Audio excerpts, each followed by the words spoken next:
Hey y'all, thanks for listening to episode 2 of Muddling Through. This episode, I talked to my friend David, and it seems to be a recurring theme, but we talk about physical fitness, general self-improvement, and basically his journey through it all. Obviously, it's a work in progress, and we'll probably touch base with David at a later time, but for the moment, enjoy this episode. And we're on. Thanks for doing this, man. Yeah, no problem. I like doing things. Yeah. Podcasting isn't something that most people get to experience, I think. So it'll be interesting to see how many people I can drag along with this. Right. Come on, guys, come check it out. So yeah, you've been going through an interesting kind of period of growth, would you call it? Yes. So it has to be called the growth. It's a lot of a couple of things, right? So like, a part of it is changing perspective or changing need or just trying different things.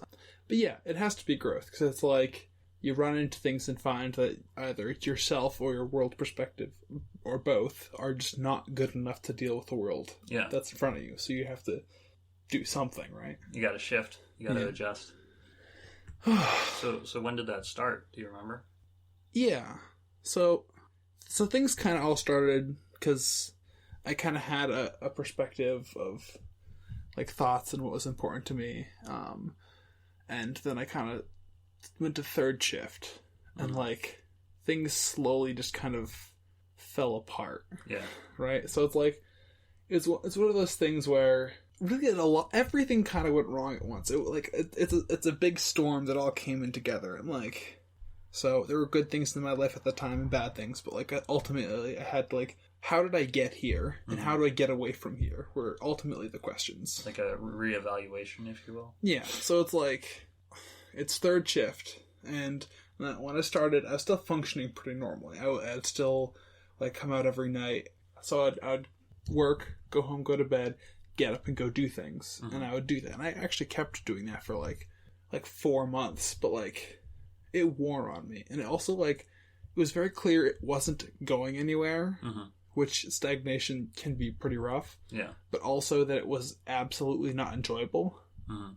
So it's like things started off kind of rough and then, they just kind of got worse, right? So then I got an apartment and it was me and Caleb and that was kind of okay. Yeah. And, he's having a hard time. I'm having a hard time. Neither of us are super happy, but it's like some camaraderie and then he has to leave, right? He gets down to a worse spot, and I'm just like, okay, now I'm living by myself. And then things are actually, kind of, they're getting by, but like, right? Like, I'm in a spot where, like, I'm going to my job, and I just hate it. Yeah. I absolutely hate it. It doesn't mean anything to me. I'm not building anything of value, and it's just kind of just exhausting. And so I just put in headphones, and I just have my head down, and I'm not paying any attention. And that's kind of like a state of, like, not being alert to the world, which kind of prevents you from doing your job as effectively as you could, which, again, sometimes it's fine to put your headphones on, but, like, literally every day, all day. Yeah. Every week. Just tuning out. Yeah, for months. And so, like, my job held nothing for me. And then my house, which was kind of, like, slowly deteriorating, like, got worse. Yeah, it got much worse, because, like, at first it was me and Caleb, and then it was just me, and then it was me and mice. And, right? Which is not what you want. No, they're not good housemates. So it's like, at first it was like, I think it was one day I was just doing some dishes, and I, like, moved the towel. There's just mice poop on it. I'm just like, why? Why is this here? And little did I know, this is the tip of the iceberg, because it just got worse from there. Like, I'm starting to set out traps, and, like, it's not a good answer, because, I mean, nothing like coming home from a day of work and finding a crushed mouse in your bathroom because it survived the initial hit and crawled a little bit. You're like, great. Like, it wasn't good. Yeah. I mean, there's a time where a mouse got hit by one and it went under the oven. Oh, God. And I couldn't get to it. And I heard it moving down there. I heard, like, the whole trap moving down there. I'm like, I can't get it. Like, there's just nothing you can do. Yeah, it's gonna be stuck there and die, and then I'm just gonna have a dead mouse in here. I just gotta get out of here. Yeah. So this was kind of a time of personally realizing that this life that I was leading wasn't good enough for me to be okay with. Like, I couldn't accept it as, like, a life that would be meaningful or enjoyable enough to stay in. Mm-hmm. So I'm like, I need to do something. Yeah. But I have no idea. Honestly, I'm just, like, miserable all the time in this time period. It's like, well, there's the kind of cheerful nihilism of, well, nothing really matters, so I'm just gonna, I'm gonna take a day off work, I'm gonna play video games with my friend and just not even care. Mm-hmm. And I did that multiple times. So, like, some bright spots in it. I had a couple other friends that were going through really, really awful spots too, and like I got to enjoy hell with them, basically, right? It was this cheerful nihilism time, and it was full of darkness and awfulness, and so I started listening to Jordan Peterson, and like. And your dad introduced you to Jordan Peterson, is that right? Yes, but like it was, like I was introduced to him, and it didn't mean anything to me in my life for like 6 months, mm-hmm. It was more like an intellectual curiosity. So it's like, you listen to him and you actually think for a little bit. And it's like, whoa, that's nice. Mm-hmm. Something I can actually like chew on a bit in my life. But it wasn't something I would change my life about. It was just, an interesting thing, like a podcast. You're like, oh, okay, this is happening. Yeah. It's like, now I have something to listen to and like mull over. Yeah. And so I started listening to him at a time when things started to get a little bit better. Uh-huh. So I ended up like disconnecting from my church group and from Frisbee, and because of your schedule? Yeah, in part. So it's like a part of it is something like Frisbee was just extraordinarily difficult. Just like the time frame, like it would be the kind of thing where like you go play Frisbee, you come home, shower, go straight to work. It's like, I don't know if I can handle that all that much, right? Some days I just like, you get up in the morning, like, you know what? I'd rather have a bacon rice pizza than go out and deal with all this in the morning, right? It's just too much. And part of it's like with my church, it was just like, I come here and I'm with these people that care about me and enjoy my time and I like them. And it's fun to be with them. But like, I'm here for, 2 or 3 hours and then I go home.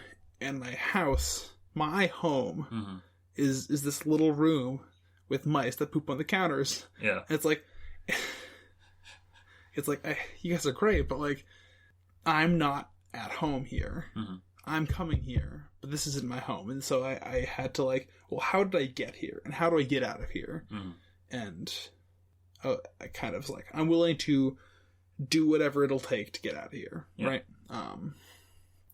And that wasn't great. So I got to a place where, well, I was angry. I felt like I was like a doormat. That's what Sheena said to me is... No, it was pushover. Yeah, that's what it was. Pushover. That was a nickname I had for a little bit. I was like, I don't know if I ever did better than that. I don't know if I've successfully gone past the confrontation stage, but like, I really wanted to be stronger. And it was like, hard. And it's hard for me too, right? Because like, I have these like... either very nice social enjoyment side of myself, or I have this like trying to be stoic, quiet, or like almost aggressive, and like they're really like they pull in opposite directions basically, right? It's sure. Being like friendly versus being like aggressive, and a part of what I wanted more of was like respect, and maybe that's the wrong thing to have wanted, but I didn't feel like people didn't like me. I just felt like a little kid, and I couldn't handle life. And it's like that's like they didn't feel, or you didn't feel like they took you seriously. Is that? Yeah, that's in part how I felt, and so part of what I wanted to do was to take myself more seriously, but also to take life more seriously. And I kind of like I worked on that before I did anything that would be worth more respect. So I got on first shift, and I started going to the gym, started making my bed every day, and... Where were you still living at the apartment there? So, trying to get an idea of the timeline. So I left the apartment while I was still in third, and I lived at like, I think 3 different places. I lived with Caleb for a month at his mom's house while she was gone. Yeah. Then I went and stayed with Jeff and Sheena for like almost a month as well, because my parents' house was getting excited. Gotcha. And then I went up there, and I lived there for some time. I think it was for the summer. But I think I switched off to first shift right around when I went home. I think I was home for a little bit before I got back to first shift, but that happened, and like, it's very nice. It's very nice to suddenly be on days, and I had been listening to Jordan Peterson saying, like, hey, take responsibility for yourself. And yeah, so I was like, all right, I'm going to try and make a concerted effort to do better. And I set some goals for myself, and I went after them, right? Yeah. So gym, dieting, making your bed, trying to keep yourself a little bit in line, try to get more social, try to go out dancing, and that was fun. I really liked that. Yeah. And so things kind of built upon each other, right? And it was still like a struggle, because like there's an anger from feeling weak, you know? So I have this thought that like victims aren't the good guys, because in a place where I felt like a victim, I was like, I'm not better here. I'm a worse person here than I've ever been before. And it's like, I wouldn't say it's a good thing, right? I guess there's a lot of good that was happening in transformation in my life, but I was struggling with coming to terms with, at times, like, having an argument with people that I was just angry than I was used to being, or would express it more directly than I was used to expressing it. And it was hard for me, because, like, you know, I'm usually very submissive or apologetic, and it was just actually more angry than I usually am. Just trying to figure out, like, how to cope with that. And yeah, so over the year, I started off kind of with a chip on my shoulder, and it's gotten some better, because over the year I've kind of like loosened out of it a bit. I don't feel put on. I don't feel like as angry or as much need to kind of prove myself. Though I still don't want to be a pushover, but you know, yeah. So a lot of it was believing that the problem was me, and that I could do something about it, and going after it and doing it. And it works actually pretty well. You're just aware that you're not doing your best, and you could do better, and seeing how much better things could be. And they can be a lot better if you do your best. Yeah. And they can even be a lot better if you do the bare minimum to fix, like, even if you fix the bare minimum in like a bunch of different aspects of your life is gonna increase in quality like exponentially. So like there's a phrase that I heard recently where you hear the phrase, anything worth doing is worth doing well, but anything worth doing is also worth doing really terribly, like, rather than not at all. That's fair. Yeah. Well, so I heard a thing where it's like your living space is a part of who you are, and so like how you care for it matters. And I think that's actually very true. Like, you found that to be true? Yes. I have observed it to be true. I've considered it to be true. I have personally reflected it to be true. That, like, in part, personal care of your own space it's like self-care, right? So it's like, if you're talking to someone who has depression, and they're like, oh, I haven't showered in 3 weeks or something, you're like, you're not taking basic self-care, that's a problem. Your living space is the same. So if my car is constantly super messy, like, maybe I'm not in the best place, because there's a little bit of effort I'm not putting in that I could definitely be putting in cleaning out my car. And that's like, well, it's my world. And so it's like, so little things that you could be trying to do, something like, I'm going to fold my laundry and put it away. And then I'm going to have a dirty laundry basket, and otherwise to have no laundry anywhere in the room. Yeah. Like, I mean, it's like maybe 40 minutes twice a week. It's not that long. You know, it's really pretty easy. And it's like, but it makes a huge difference for you. And you don't even realize that. It just means you're in a spot where you're willing to do those things. And like, and doing those things like kind of snowballs a little bit. Sometimes it drains you, but often enough, you look at the things you've done and go, this is better. Right. You feel better. So like once you start doing one thing, you'll do like a bunch of things in succession. So I'll go on like a cleaning kick often. Like if I finally, you know, kick my ass enough to actually, I don't know, like even unloading the dishwasher. Like I end up cleaning the entire kitchen. Kind of that sort of deal. Yeah, it is that sort of deal, right?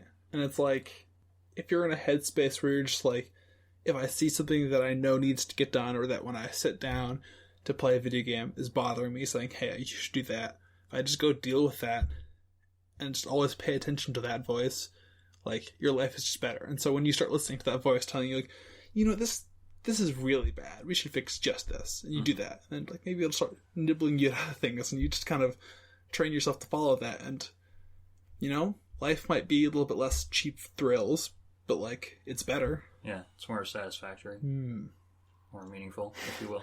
Yes. It's more meaning in it. Well, it's, right? It's, yeah, Jordan Peterson talking about the adoption of responsibility as the path of meaning, kind of. Right? Yeah, I think the place of ultimate meaning is... I don't want to go on that one. But he'll say something like... your life is most meaningful when you've taken on the maximum amount of responsibility that you can handle. I think that makes sense. Because I guess it is fair to think, like, you do have a maximum amount. So, yeah, so the last year it's been me trying to put my best foot forward and, like, knowing I can do better and trying to work on things that are usually pretty small, right? It's not good enough to, like, close your eyes and hope, like... Open your eyes, pay attention, do your best. Yeah. Like, it's... Again, like, a part of the way I dealt with my inadequacies was like, just kind of pray and hope it's good enough. Because, like, you have this, like, grace-based relationship with God is the thing that they talk about and the thing they preach out. And, like, you connect to that. But, like, it's not what good relationships look like in our world, right? That's not good enough for me, really, right? Okay. Can you unpack that for me? Like, what is grace-based? Like, what does that mean? So it's like, if I want to see a friend or go out on a date or something like that, it's like, it's not good enough for me to just, like, be down in the dumps and not be fun. If I want to go have fun with a friend, it's like, if I'm just putting in no effort and doing nothing, it's like, the relationship's not going to grow or prosper, right? You have to put something in to get something out. Yes. And not just that, but you also actually have to measure up to a quality of something. So it's like, if you're not giving your best to a relationship, there's no reason it should grow, really.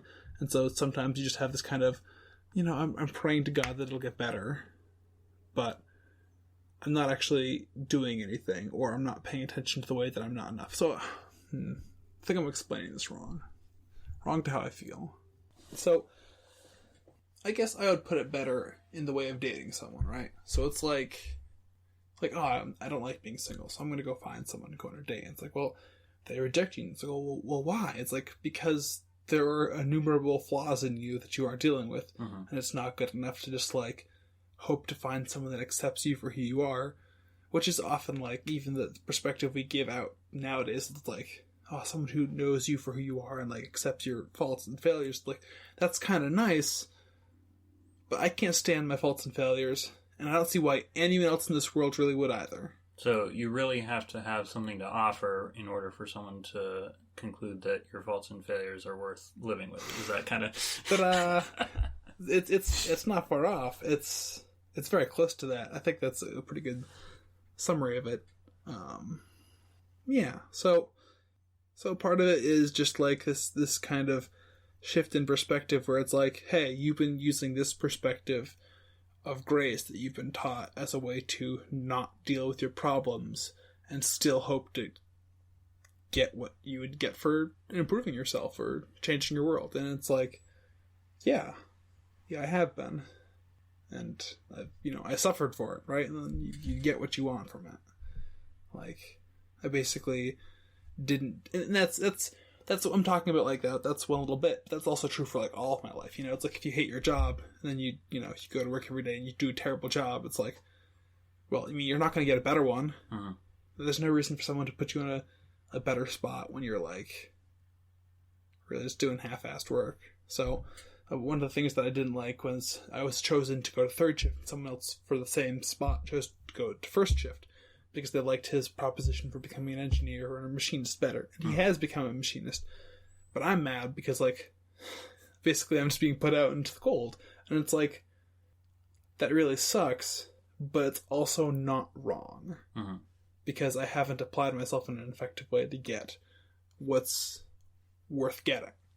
And you're also less likely to put yourself out there as a candidate for, like, you know, improving and going forward in that regard. Because my perspective is very much like the grace of God to cover up iniquities, right? And that's, as long as my perspective has been God covers for my faults, I have an inability to, like, grow. Mm-hmm.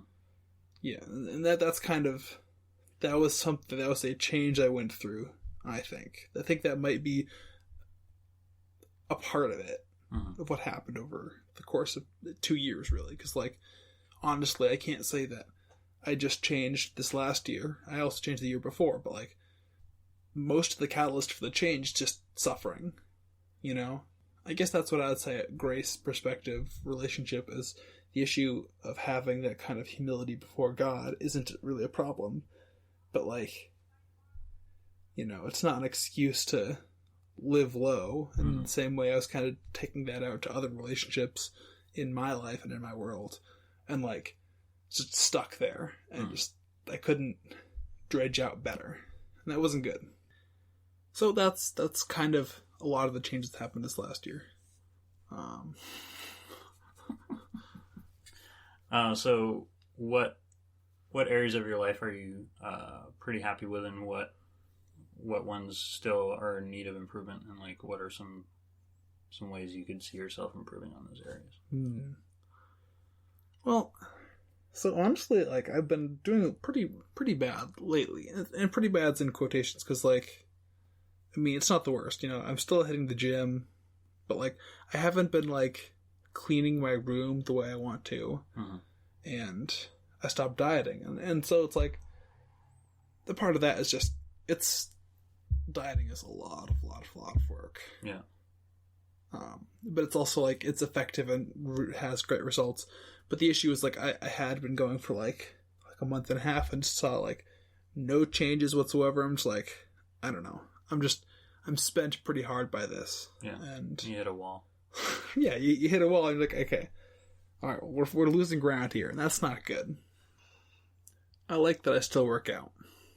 I think you definitely notice improvement in that regard, like something you can track, something that you can look at and say, like, hey, you know, I used to not be able to do this. Yeah, like chin-ups. I couldn't do chin-ups at any point in my life until, I think, the beginning of this year. Maybe it was, you know, December last year. Like, never had done one, and then I did one. Hooray! And then, you know, now I can go do, like, in a set, I can get a number, but in a single go where I don't let go of the bar, I think the most I've ever done is 4. Maybe it's 5. Okay. Which, again, it's not like some crazy out of this world number, but, like, that's pretty good. Yeah. It's a lot better than 0. When you start at 0, everything's looking pretty good. Yeah. But no, that's actually, like, a pretty big deal. Because, like, when you start off, like, when I first started off doing push-ups, couldn't even do one. You know? Really? You just, like, fall flat on your face. So, like, you really have to work to get to anywhere. That's very true. Yeah. I was doing chest, and I started, and I saw, like, I was doing the dumbbells because I didn't have anyone to spot me, and I think I started with, like, the 35s. Now that's, I guess, pretty heavy. It's pretty much what I could do, and I, like, you know, over a few weeks moving up in weight, and finally hit the 50s. I looked at the 100s. I'm going to get to you guys eventually. It took me, like, 7 or 8 months of just doing it, like, you know, 3 days a week. Yeah. On and off. I would have weeks where I'd only have 2 days or something. And yeah, I got there and I was like, yes, finally made it. And it was really particularly good for a while because I had Nate to work out with for about, like, a month when he took off work. Yeah. And workouts are a lot better when you have a buddy there and you're pumping with them. So it's interesting, right? So, like, I am currently not happy with a few things. I think that I need to alter my diet because, like, even if I don't go back to what I was doing before, Mm-hmm. what I'm doing now is not a good strategy. It can't. I eat what I want when I want, and that's just like, nah. You need some restraint in yourself. Yeah. So Keto's. You were doing keto. Yeah. Keto's pretty intense. Like, it's not the most intense diet you can ever have, but it's, in terms of restrictions, it's pretty difficult to manage. Yeah. Well, it's like, some people say, like, you can do lighter diets. I'm like, I know, but, like, the things I really want to eat, every diet gets rid of. So if I'm going to go for it, I may as well go as hard as I can go, right? So it's like, yeah, I mean, yeah, you can have bread on that diet, but, like, you can't have Cheetos. You know what I really want after work, after workout, after Frisbee, after... giant bag of Cheetos. Yeah, exactly, right? Suck that down with some, like, soda. Man, I can be a pig. It's really... it's a problem. So this is why I need to have a diet, you know? It's like, well... You gotta have something you're aiming at. Yes, I need to aim, but I also need to, like, put together a game plan. And part of a game plan is, like, well, here are the rules of how we're doing this. This is our strategy to get where we're trying to go. Mm-hmm. And I found that to have worked very well. I found it to have worked better than anything I've done in the past. I feel like I've taken a step back at this point. Yeah. I'm aware of that. And I want to move back forward again.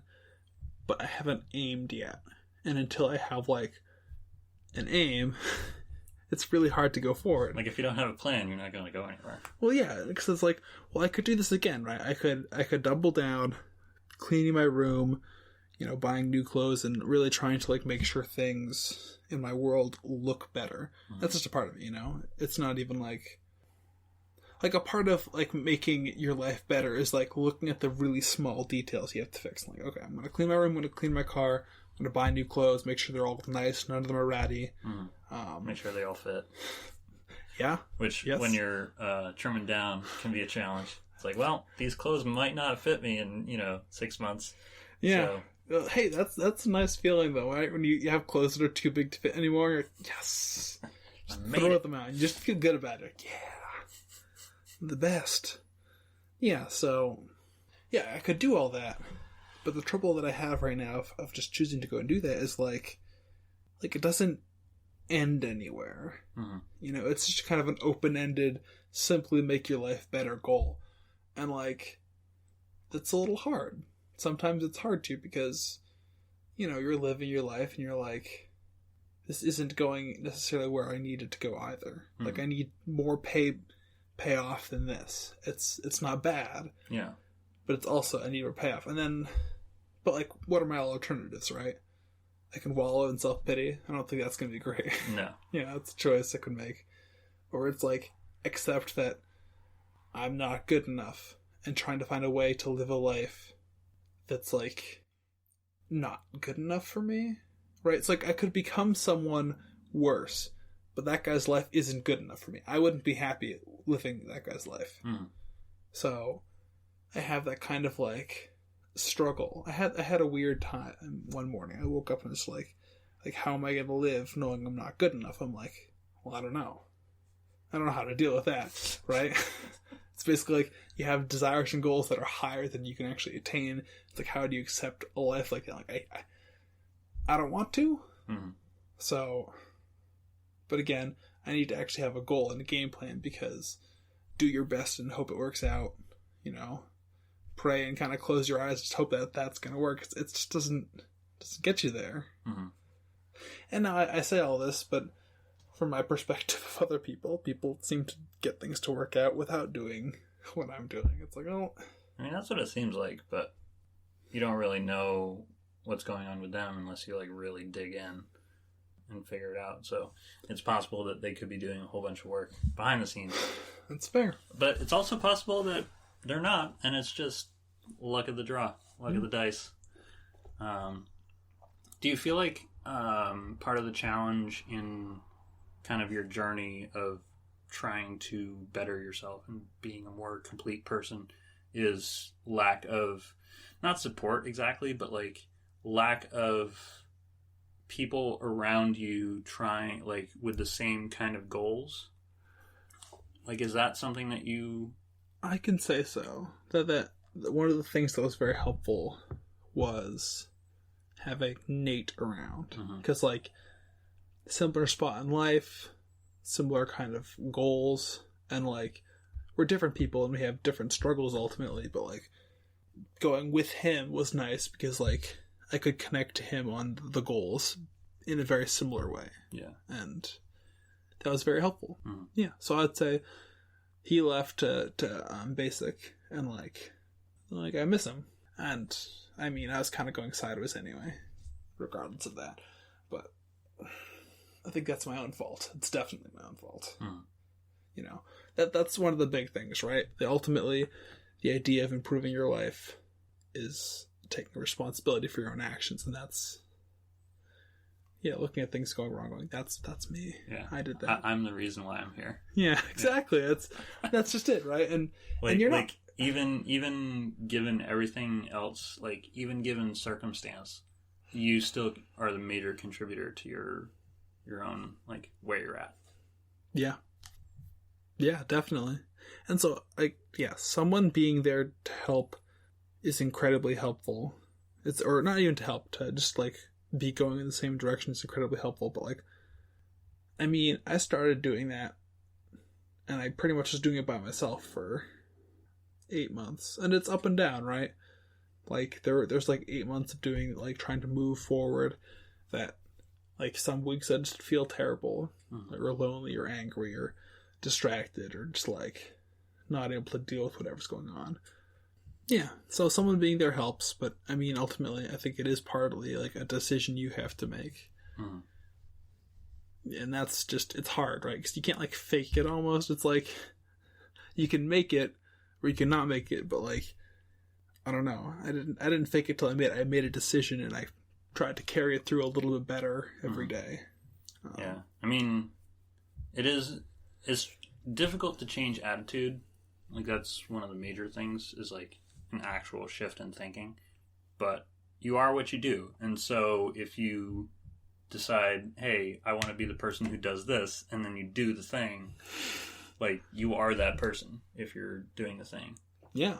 Which is really, that's actually very nice, because that means it's, it's one successful decision away. A successful decision, you could make the decision and do it wrong, but, like, one decision and correct action away from actually just basically being any basic thing, at least. And a lot of those basic things are pretty good. Like, you could be attractive, or clean, or well-spoken, or thoughtful, or kinder. Like there's just, like, innumerable good qualities that are within reach if you can choose to, and then succeed at it. And that success part's pretty hard, though. But, so we won't get that. Well, it's hard. You got to aim at something, right? So it's like, a part of the issue I've had is like, I'm at a place where it's like, I could put all this effort in, but ultimately, right now, I'd be just as happy doing less. And it's like, well, that's a problem. I can't get myself to do more if I don't really have this perspective that there's a better place to go to if I try harder, right? So, do you have an idea of what that looks like, and you just haven't implemented it yet, or are you still trying to figure out what that is?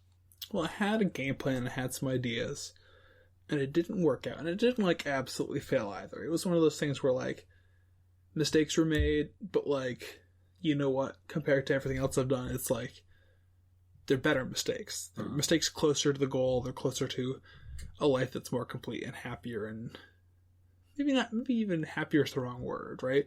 More fulfilled? Yes. A life that I'm more satisfied with living. And if you're moving in a direction, it's easier to, it might be easier to course correct than if you're not, I think that's true, though. In part. Yeah. See, the issue is ultimately coming up to the point where you go, like, it's not even a course correction. It's like, well, why are we at C? It's like, well, I don't know. Because it's like, well, what's worth getting in life, right? What's worth being in life? And so, maybe being kind is worth being. That's, I think, a pretty cheap thing to think, because I don't think that's actually the truth. But, like, I figure that before all this transformation happened, I was much kinder than I am now. Well, I mean, I think there's a difference between kind and nice. Maybe it's much nicer. Is that the what? Could be. I mean, if you were conciliatory, that would be nice. But, like, if you weren't saying what you thought, like, there's something to be said for tact, you know? Like, saying what you think within, like, while still being polite and kind, you know, even if it might, like, saying what you have to say. You know, not being rude or abrasive or being mean just because you want to, quote unquote, be honest. Like, I'm just being honest. Like, no, you're being an ass. You can be both, but yes. You can be both. But, like, if you're not, like, you know, Jordan Peterson. We talk about Jordan Peterson a lot.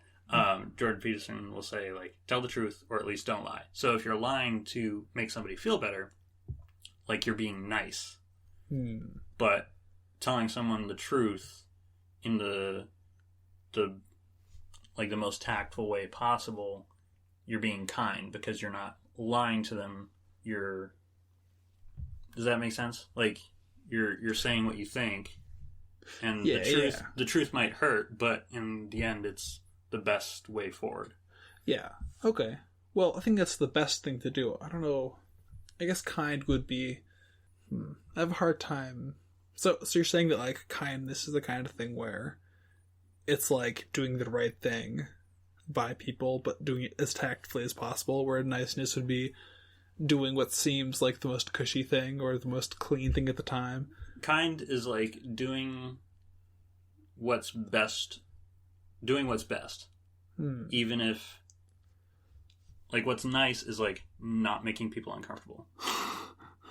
Like, and part of tact is, like, you know, circumventing someone's discomfort, but being kind is, like, I gotta say, like, someone's someone's doing something that's unhealthy.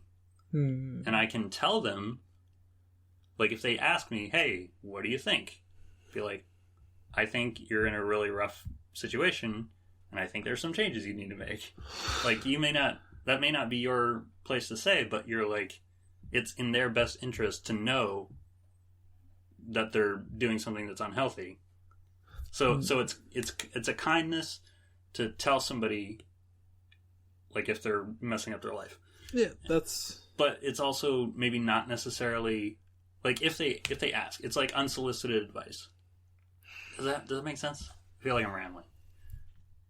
Like, it's not kind to allow someone to, like, delude themselves. Yeah.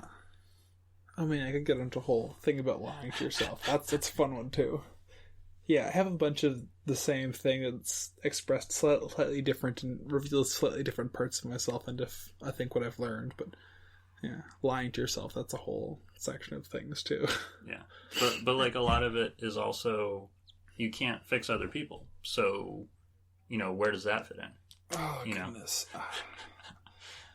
Yeah, I don't even know where to go with that one, right? Because that's like a part of what it is like you can encourage people, and honestly, like, and encouragement is kind. If you're encouraging them truthfully and in the right direction. So, like, say you're a personal trainer. Say you're a martial arts personal trainer, and someone is, like, doing, like, they're working really hard. If you give them a false sense of, like, their progression, you're making them feel good, but you're not telling them the truth. And so if they have an overinflated sense of their progress, they're not, like, if they don't have an accurate view of where they are, like, they need encouragement. It's like, hey, you've gone from this point to this point, and that's really good. Like, we're gonna move, you know, your goal forward so that, you know, you got more progression to, like, go through. But you're not going to say to someone who's, like, at level 1 or, like, at level 2, hey, you're at level 3, man. You made it to level 3. Like, that's not helpful. Honestly, like, even though it's, like, nice. Okay, so, yeah. If that's the description of nice, I'd say nice reminds me of any number of drugs that are basically, like, hop you up on good feelings, but ultimately poison you. Mm-hmm. Yeah. Or, like, nice is kind of useless. When you say nice like that, yes, I actually agree that nice is not a good thing. Not a good thing at all. like, nice is like toothless. Like, there's no virtue in being nice. Yeah, it's like a false virtue. Yeah, it's like but if you're kind and honest, like and balance those two things, like that, like those are virtues, you know. But nice is just kind of like you're nice. Yeah, like you're there. Great. You're kind of polite. Wonderful. Like being polite's nice. It's not bad, you know? Like there's value in that. But like if you're just polite, like what are you doing? Like are you your mask. Yeah, it's nothing there. It's just all like it's all fluff. Oh, you're fine. It's great. It's not a problem. It is a problem. Nice. You should have been telling him it's a problem. Get out of here. Don't be nice. Should be good. Yeah. Well, good's harder. It is hard, but it's worth more. That's true.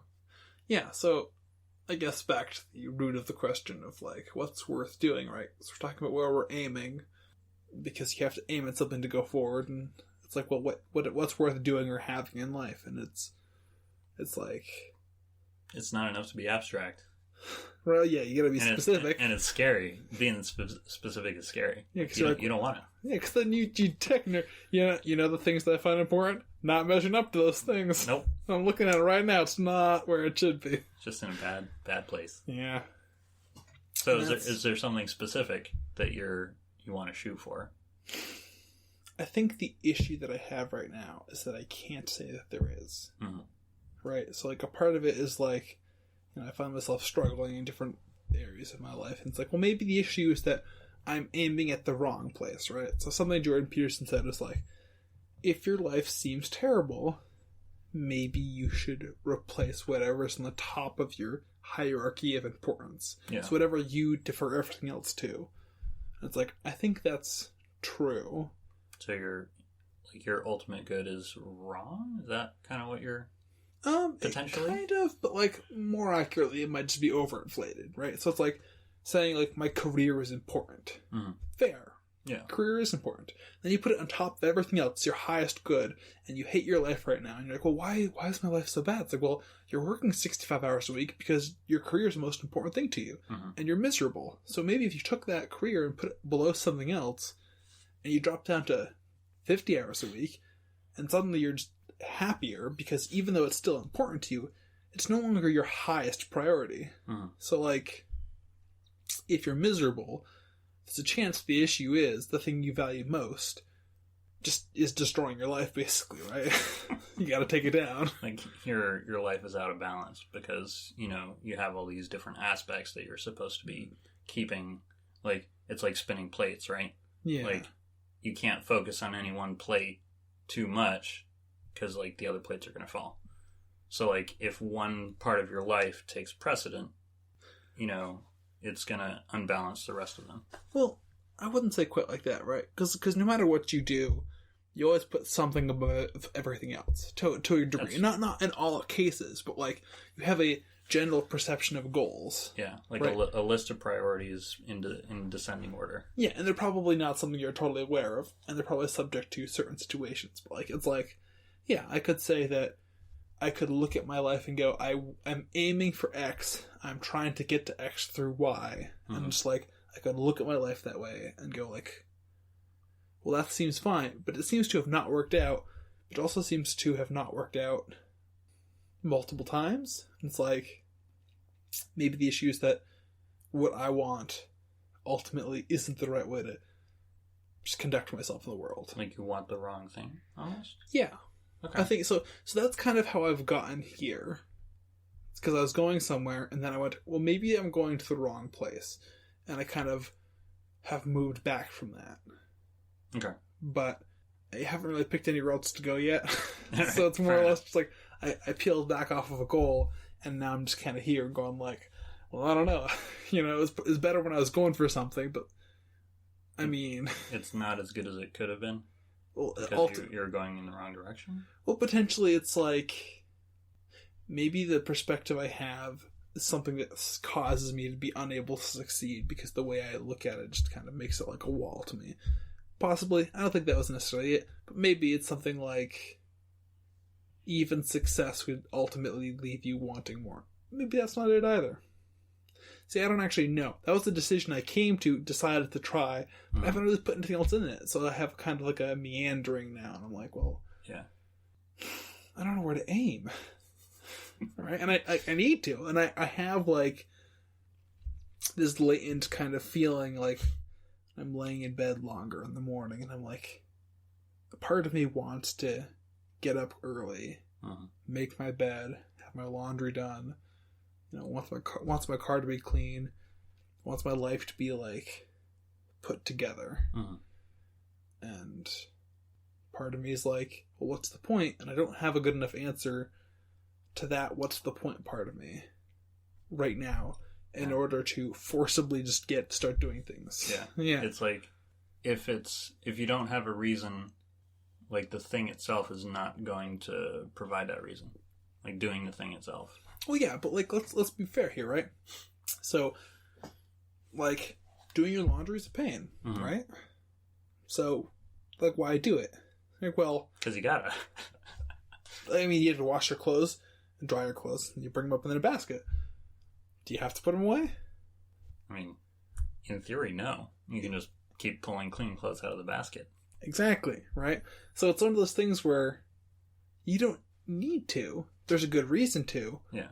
But only if your goal is to make your living space better, which I want to do, but then a part of me says, why? Because ultimately, when you make yourself do things like improve your life, it's a lot of hard work and effort. Yeah. And you need to put up something that justifies that. And if you don't have anything, you can't convince yourself. Because, like, everyone goes through it where they try and do something and they fail. Yeah. Because they don't have perfect control of themselves. Right. Because none of us do, right?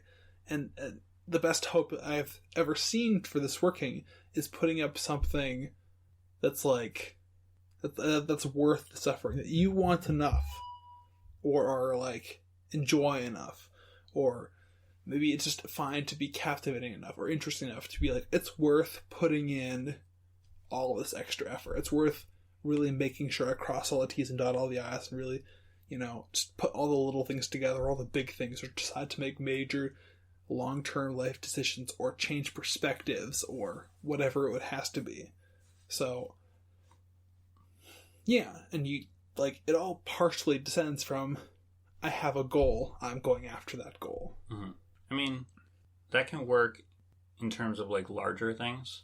Like, I want to be deliberate about, my social life, or my physical fitness, or, progressing at work. But, like,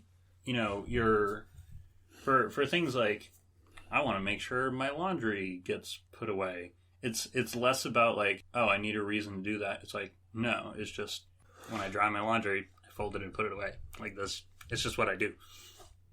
Or, like, when I get home, I take everything out of my car that I brought into my car. Like, it's just the thing that you do. 'Cause, like, discipline, like, if you have discipline, motivation is not a factor. That's fair. So, like, if you just decide, hey, I'm going to do these things at these times every day. Make sure you get them done, yeah. Right. And then when you do that, like, hey, I don't have time. Like, I literally can't do that thing. That's fine. I do it every day, and I'll do it tomorrow. So, like, when you have areas of your life disciplined, it's like, oh, no, it's okay if I don't do the thing, because I can do it consistently. Yeah. Whereas if you don't do it consistently, it's easy to let it slip. It's like, oh, I don't put my laundry away consistently. It's like, well, I washed a load of laundry. I guess, like, I don't put it away consistently. I guess I'll just leave it because I don't feel like it. Like, no. Like, you do your laundry and then you put it away. No, it's really so true. It's really funny because, like, this is, like, it's something I've been tracking slightly over time, like, because it's been a lot of good progress, and I've just been watching myself, like, slowly move backwards in ways I'm like, that's not good. If you're not moving forward, you're moving backward. Yeah, and it's one of those things where, like, I'm watching, I'm like, oh, man, I haven't put my laundry away in a month. That's a problem. That is a problem. It is. And I had a day where I came home from work and I looked at my bed and I'm like, I didn't make it. Yep. I've done that for like every day for like a year. It's like, that's not good either. That being said, I guess a part of the way I typically have worked is partially motivation. And I think that's probably wrong, the wrong way to do things, but, you know, it's where I am. Yeah. It's probably partially who I am. You know, it's like I could be a man that I respect more, but, like, I don't think that's even necessarily what I was after either. Okay. I guess it's part of it. So, a lot of change this last year. A lot of stuff I don't want to let go. A lot of stuff I've been lax on, and I don't like that, but I'm not going to lie to you about it. Everything's going great. My life is perfect. Mm-hmm. Doesn't mean my life is good. Don't get me wrong. Yeah. But, like, I'm not as on top of who I should be right now. So, where do you get your kick in the ass? What gets you going? Is it more Jordan Peterson? It might be. I haven't listened to him in a long time. He always does, like, say something like, man, that just... He is right. It is on me. And if I do want a better life, it's on me to get it. And the reason my life's not great is because I'm not dealing with it. And there's all these little things. If I just put myself to just fixing small problems, the world would get better around me. And he talks like exponential success. As things start going better, they start getting much better. It's like, you know, it's not wrong. It's a lot of... You know, and like, so far, I've been kind of accepting falling back for a while. And it's part of it's like, I want to lose as little as possible going back because I want to move forward again. Like, so I think the thing is, I've been doing this for a little bit too long, this back step, kind of. I really do need to get myself back into gear because, you know, maybe you're strict on yourself for 8 months and then, you know what, you fall off the wagon real hard. Yeah. You know, just gotta get back up, all right? Yeah. And not tomorrow. Get on it today. It's fair. You know what? That's fair. Yeah. I think I talked to my brother about this. Did you listen to the other podcast? The one I did with Alex? Not yet. You did not tell me about it. I forgot to do that. But anyway, so that's up. I'll send you the link. But we talked a little bit about this other podcast I'm listening to with a guy called Jocko Willink. Oh, yeah. You told me about him, right? Yeah. And he's pretty cool. I think you'd like him. He was on Joe Rogan. And, like, I started listening to his podcast. And his whole thing is, like, discipline equals freedom. So, like, if you're disciplined, like, you're freeing up. Actually, I shouldn't go into that because I haven't read his book and I haven't really, you know, plumbed the depths of, like, how, you know, that works out. But, like, he is big on doing the thing. Like, no, don't make excuses. Just get it done. Yeah, get it done. Like, take responsibility for yourself and get after it. Yeah. So, and he's also, like, he's a former Navy SEAL. And, like, he's super into, like, Brazilian Jiu-Jitsu. And, like, his podcast is a lot of, it's a lot of talking about leadership, like, taking responsibility for your own actions and taking responsibility for, like, what happens to other people and just being, like, super disciplined. So, like, discipline is, like, his thing. And I think there's a lot that I can take away from it. And I think it might, like, it might augment kind of Jordan Peterson as well. Because it's, like, it's not as soft, you know? So it, like, it punches through a little harder. It's a little less nice. Yeah. It's less nice. But he's also, like, he comes across, like, if you look at a picture of him, he looks like an animal. Like, he's just a beast. And Alex and I talk a little bit about that. But, like his whole thing about leadership is, like, you can't just bark at people. Like, you know, you think that leadership is, you know, a drill sergeant in boot camp. Like, that's not it. Like, you have to, like, build relationships with people. You got to get them to work for you and work with you.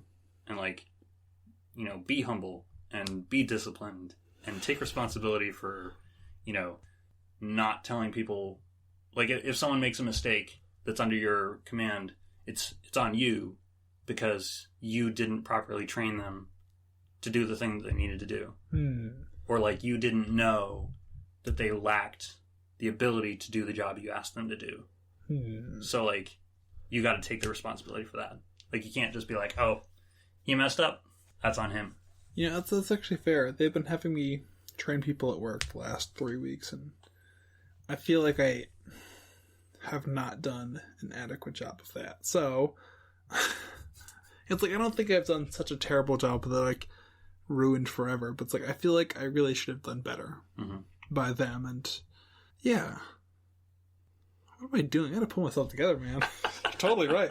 It's like, because the thing is... Like you were doing so well for so long. I know, well, yeah. And so, like, you take a step back, and I'm kind of okay, because I feel like I don't think I'm going to just take a long time getting back to where I was.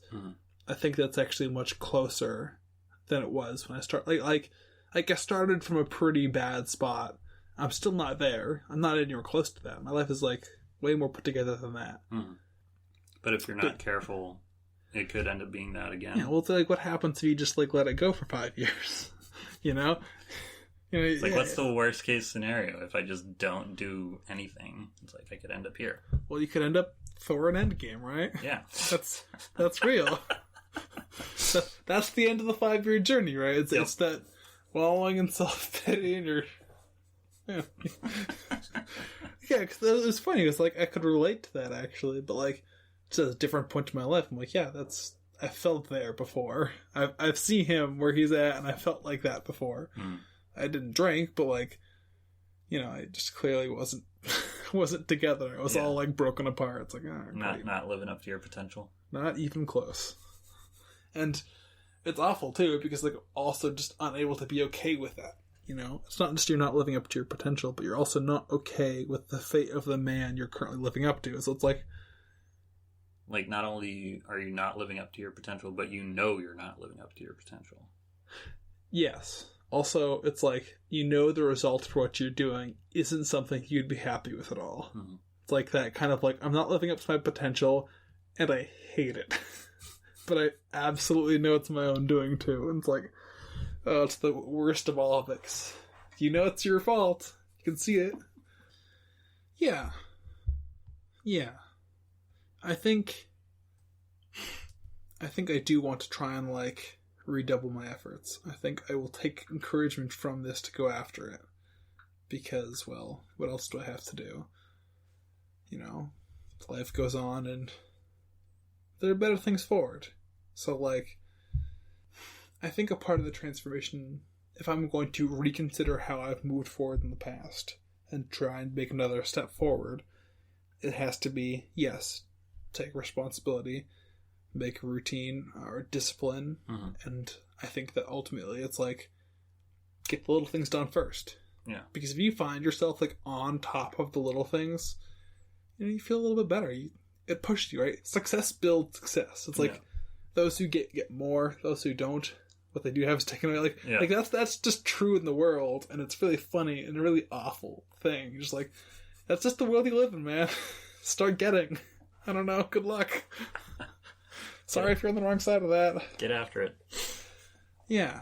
So, and you're right that I do have to put this back together, because if I let myself be someone who's not getting, if I'm on the wrong side of that, it'll get worse, and it'll only get worse, and it'll get much worse. So you're right.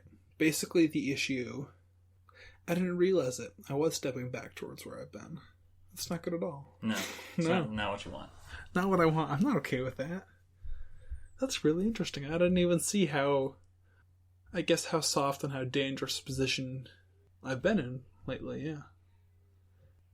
Yeah, so I guess I'm in a little bit different place than you thought. Right? So how are you doing? You've been doing great, right? Like, well, pretty good. No, I knew that it had been, like, a little... I knew it hadn't been ideal recently. And I wanted to kind of find out, like, where you're at and, like, where you were going. What the plan was. Because, like, you know, it was really special to, like, see you moving forward and, like, improving aspects of your life. And I thought, like, it was really impressive because, you know, you were making some really specific changes because you knew what you wanted and you were going after it, and, like, you had a plan. and you were doing it, and I don't know, it seemed a shame to watch you just kind of like drop it. And let it go. You're so right, man. It's so true.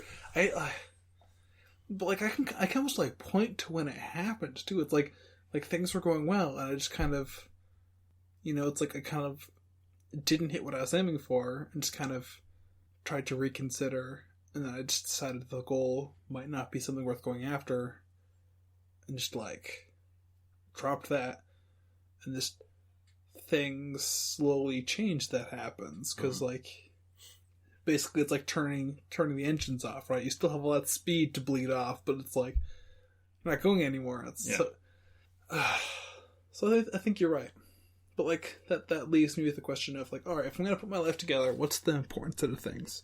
So attention, I think, is the thing that I am currently missing most, because I think like paying attention. Yes. I think the issue is paying attention, probably primary, but also primarily is dealing with things you actually see. So you're paying attention, you go see little things you have to deal with, and then you deal with those. I think that's the big two things I have to do. And, well, there's also something like fixing food.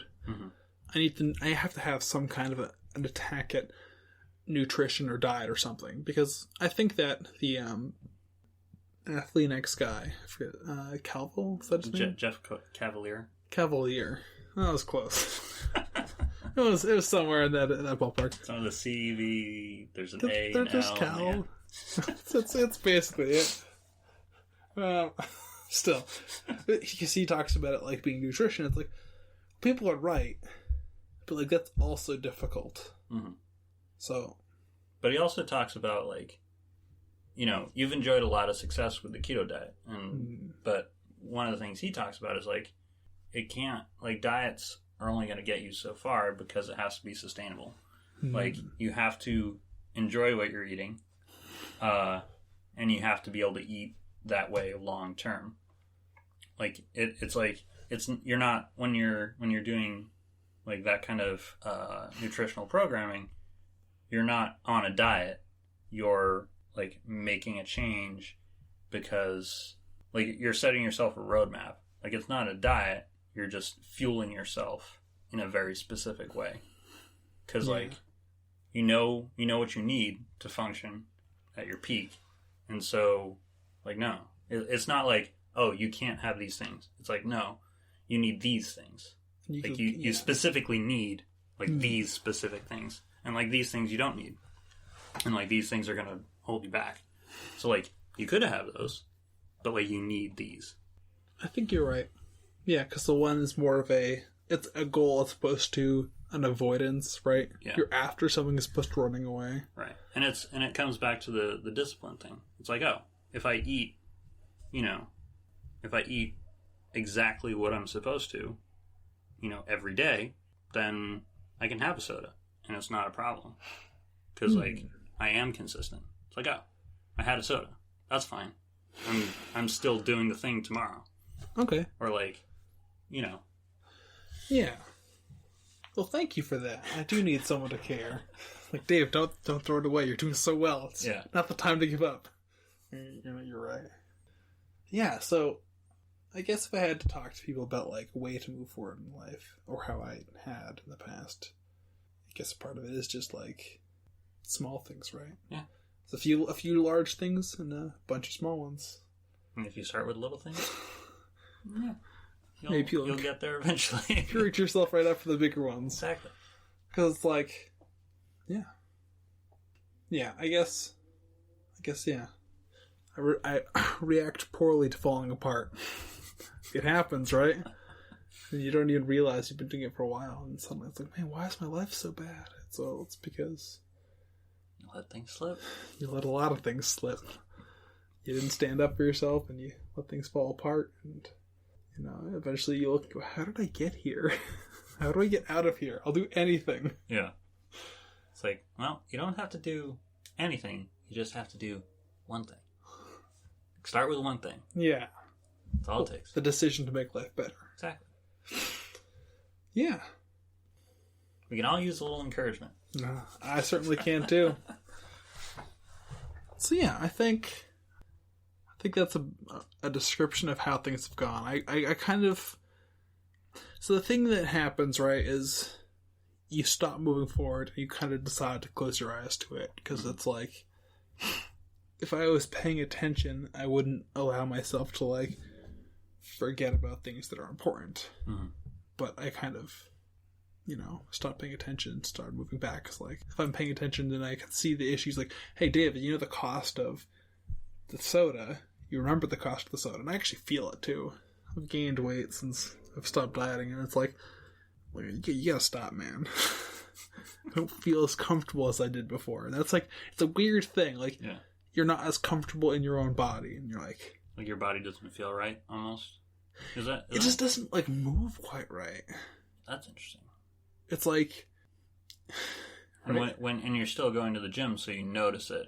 You're like, I'm trying to do the things that I've been doing, but because I'm not eating what I'm supposed to, like, I'm not doing them as well. Is that...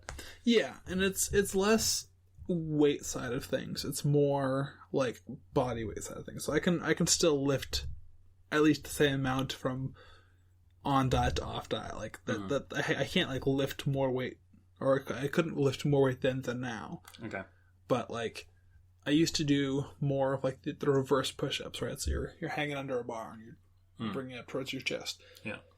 Like I used to be able to do like 28 of them in a go, and it was like, go get it, right? And now it's like I get 15. Like, man, this is hard. Like it really takes a toll on your conditioning. Well, just like my arms get tired, and I'm really surprised by it every time. Every time I think I can do more than I can do, and I'm like surprised when I like start like burning out at 15. I'm like, really? I thought I could do better than this. So, yeah. And it's definitely true. Yeah. I don't know. What else to say here? Well, we've been going for a little over an hour. You want to call it a day? I suppose so. All right. Thanks, everyone, for listening. Au revoir, friendos. Take it easy.